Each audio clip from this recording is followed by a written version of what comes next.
Girlfriend is my big boss. Part 16. One Night Dua Love bagian 2. Setibanya di rumah bawaan gak tenang. Pernah kan ngerasain gimana ketemu dengan orang tua dari cewek yang lo suka? Nah kalau gue malah keluarga besar. Gue bingung entar harus gimana. Gue gak pernah mengalami hal beginian. Alhasil gue minta saran ke guru gue, Master Chico. SMS gue berbunyi, "Cik, entar gue harus gimana nih? Bingung gue cik." SMS Chico berbunyi, "Let it flow mas bro. Santai aja. Entar juga bakal ngalir apa adanya." Setelah menerima SMS dari Chico hati gue jadi agak tenang. Tapi karena terlalu tenang alhasil gue ketiduran. Saat gue lihat jam sudah menunjukkan pukul 18:30. Mampus dah gue. Belum mandi juga. Bangun tidur langsung mandi malah buat kepala jadi pusing.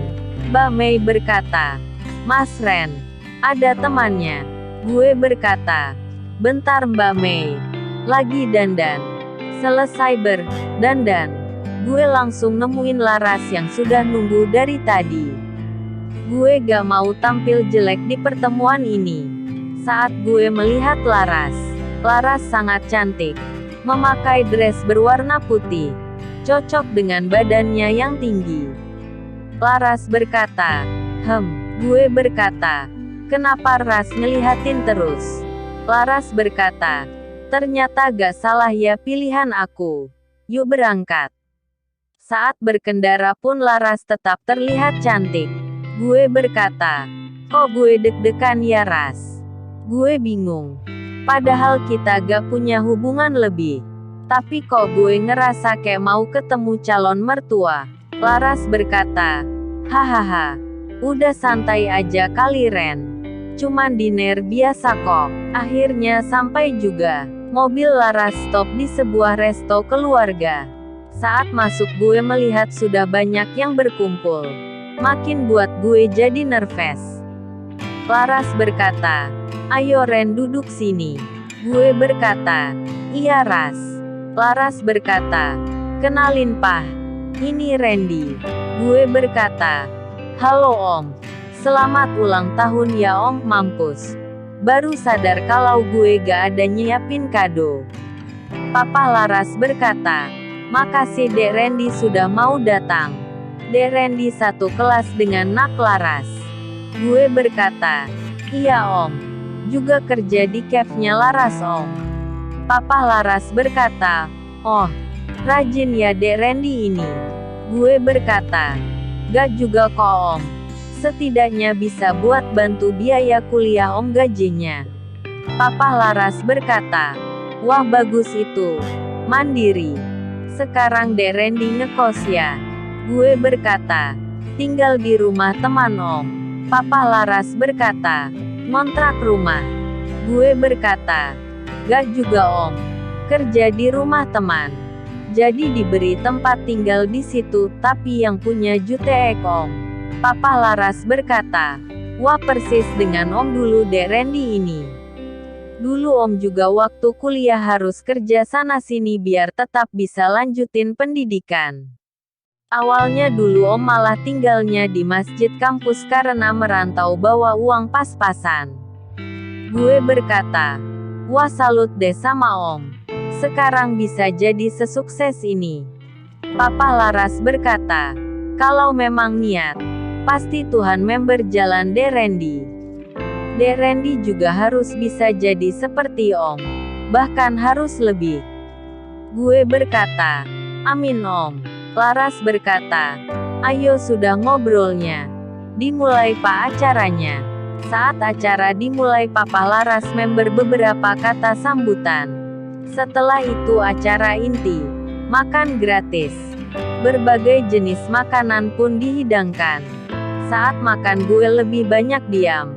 Karena pada ngebahas tentang keluarga yang gue gak tahu sama sekali. Sekitar jam 10 malam acara makan malam selesai. Gue dengan Laras izin pamit duluan karena yang lain masih asik mengobrol. Laras berkata, Kamu cocok ya sama papa. Gue berkata. Emot bingung. Laras berkata, jarang loh papa bisa asik ngobrol sama cowok seusiamu. Gue berkata, cuman merasa senasib sepenanggungan ras. Hanya saja papa lo duluan lahir. Baru jam 10 nih ras. Apa gue langsung ke kafe aja ya buat kerja? Laras berkata, sudah. GPP Koren. Sekitar 30 menit sampai juga di rumah Vika. Laras berkata, thanks for tonight ya Ren. Gue berkata, you're welcome my princess. Senang banget gue malam ini bisa kenal dengan keluarga besar Laras. Setidaknya mereka sudah tahu siapa calon menantunya, ngayal tingkat kabupaten. Saat masuk ke rumah gue lihat Vika ada di ruang tengah sambil nonton TV. Mumpung ada kesempatan gue coba ngedekatin majikan gue. Gue langsung duduk di samping Vika berharap ada respon dari dia. 15 menit duduk bareng suasana tetap hening. Cuman TV yang berani ngoceh sendirinya. Gue coba buka obrolan akhirnya. Gue berkata, wah cakep gila nih pemeran ceweknya. Vika berkata, dari mana Ren? Gue berkata, dari acara ultahnya Papa Laras. Vika berkata, oh, jawabannya cuman, oh, suasana kembali hening. Sekitar 30 menit diam-diaman. Gue juga lagi asik nonton sih. Vika berkata, yuk ikut gue keluar. Gue berkata, hah, kemana Vik? Sudah malam nih. Vika berkata, sudah ikut aja. Dan lu harus mau. Gue berkata, emot pasrah.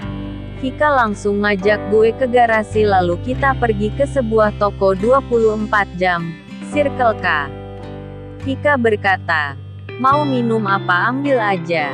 Gue berkata, iya Vik. Saat itu gue melihat Vika mengambil sebuah botol bir ukuran besar dan gue hanya mengambil sekaleng soft drink. Cemen ya gue kalah sama cewek. Seusai bayar kita duduk di pelantaran depan toko. Vika langsung menenggak bir. Gue cuman bisa tercengang melihat Vika minum bir dengan mudahnya. Di sini juga masih tetap diam-diaman. Gak beberapa lama, Vika berkata, miss being me. Gue berkata, emot melongo. Bersambung. Lanjut ke part 17.